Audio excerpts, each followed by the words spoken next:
Kevin Yajiba. Yes, MC.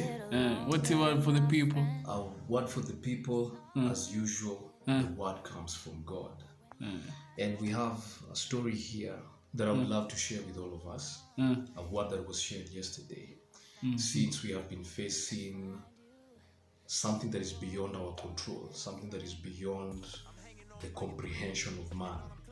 But in as much as these things are beyond our control, it does not necessarily mean that it is beyond the control of God. And I would love to share something this afternoon with you from the book of Mark chapter 7 from verse 5, and I'm reading from the Amplified Bible. It says, "And the Pharisees and scribes kept asking Jesus, 'Why do your disciples not order their way of living according to the tradition handed down by the forefathers, to be observed but eat with hands unwashed and ceremonially not purified?'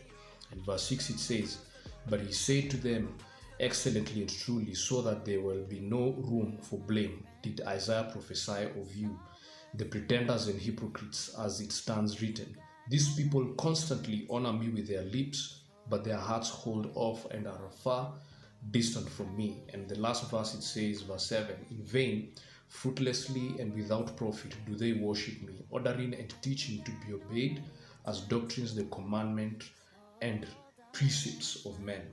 So basically in that story we actually see that the washing of hands did not begin with us, but it began with them. Something to laugh about. But again we look at the traditions of men and the commandment of God. My message to us is called lay aside. Lay aside every weight, lay aside every burden. Have you reached that point in your life that you can lay aside your mistakes, you can lay aside your past, you can lay aside what has been bothering you for a while, that you may begin to take up the Word of God?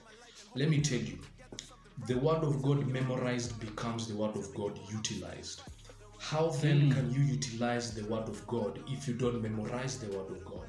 Here Jesus was bringing the emphasis of that these guys were worshiping Him, they're worshiping Yahweh with their lips, but their hearts were far away from Him. Let me tell you, point number one, do not be deceived by your lips, but let your heart convict you. You see, prayer is birthed by the Word of God. I've told you before, the word memorized becomes the word utilized. I'd like to challenge you this day. Have you memorized the Word of God to the point the Word of God can actually be part of your prayer life? Men, such a time as this when we are facing a virus, we need not only to memorize the Word of God, but we also need to utilize the Word of God. How? How do we utilize the Word of God? By actually praying the Word of God in our lives. Here Jesus told them, you know what? You are serving me with your lips, but your heart is far away from me. Let us be the people who will not serve God with our lips, but let us be a people who will serve God with our hearts. You see, out of the abundance of the heart, it will provoke the mouth to speak. And I'm here to tell you this afternoon that we do not need to serve God with our lips. We need to serve God with our hearts. It all begins with the heart. Is your heart right with God this afternoon?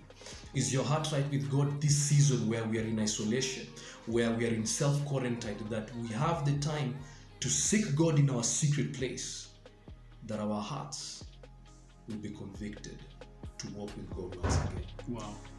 Until next time, this is your not only your friend, not only your boy, not only your man, but a brother who is concerned. Cheers and rice.